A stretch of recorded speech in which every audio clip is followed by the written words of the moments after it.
Coming up on this issue of Sector 2815, we'll take a quick look at the news, and then I'll show you some goodies that I picked up during my trip north to my storage unit. Coming up right after this.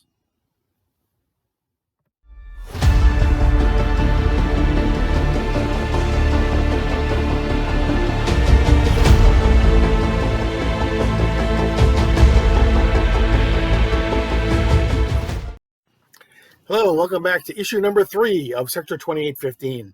I'm Paul Cook, and let's get right into the news. The big news this past week came with the Marvel solicitations, with perhaps the biggest news being a new 6-issue miniseries entitled Dark Ages. Written by the only person who is giving James Tynion IV a run for his money as the busiest writer in comics today, Tom Taylor, the series' tagline is, "This is what the Watcher has been waiting for." With art by Iban Coelho, it promises that the world outside our window is about to end.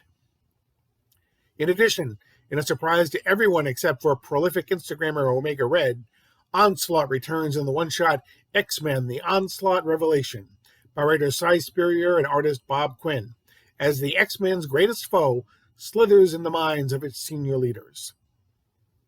Other highlights include the return of Kazar, the Death of Doctor Strange miniseries, and Nick Spencer's run on The Amazing Spider-Man comes to its landmark climax in Amazing Spider-Man number 74.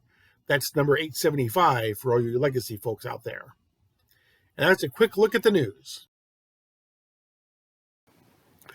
So if you happen to follow me on Instagram, and if you don't, why not?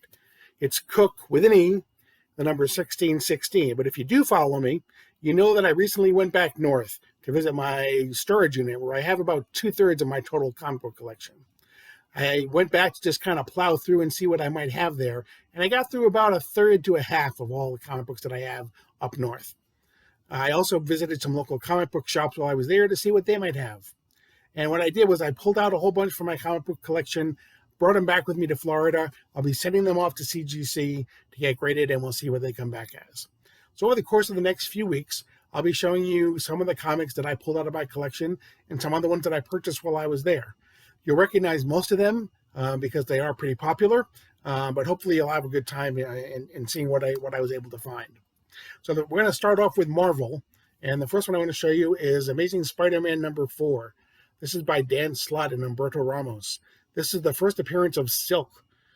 Silk has become an extremely popular character, and this particular issue has kind of exploded in price. Next, we have Black Panther number 2 by Reginald Hudlin and John Romita Jr. This has just gone gangbusters. It is the first appearance of Shuri, who, because of the unfortunate death of Chadwick Boseman, is rumored to be the next Black Panther in Black Panther 2. We have Astonishing X-Men number 6 by Joss Whedon and John Cassidy. This is the first appearance of Sword. In one of the post-credit scenes, you see Nick Fury on a satellite that is supposedly the headquarters of Sword. So it's kind of theorized that Sword will be a presence going forward in the Marvel Cinematic Universe. So those are the 3 that I managed to pull out from Marvel so far from my comic book collection. These last 2 were ones that I found in local comic book shops while I was there, and I know you'll recognize these. First one is Uncanny X-Men number 266. This is the first appearance of Gambit. Now, for those of you out there who are screaming at your computers right now, I already own an Uncanny X-Men annual number 14, so I'm covered either way. Will a Gambit movie ever get made? Channing Tatum was attached to one for the longest time, but supposedly he's not anymore. But hopefully they'll get it back on track. And then the final issue that I was able to pick up while I was up north is The Amazing Spider-Man number 40. This had the origin of the Green Goblin, a key Silver Age Spider-Man. So those are just some of the comics that I managed to pick up. In future issues, I'll go through some of the DC that I picked up. I'll have a special Star Wars edition of some Star Wars comics that I was able to find and pick up. And then we'll do some independents as well. That's going to be it for this issue of Sector 2815. As always, I'm Paul Cook, and you're now leaving Sector 2815. Thanks for watching.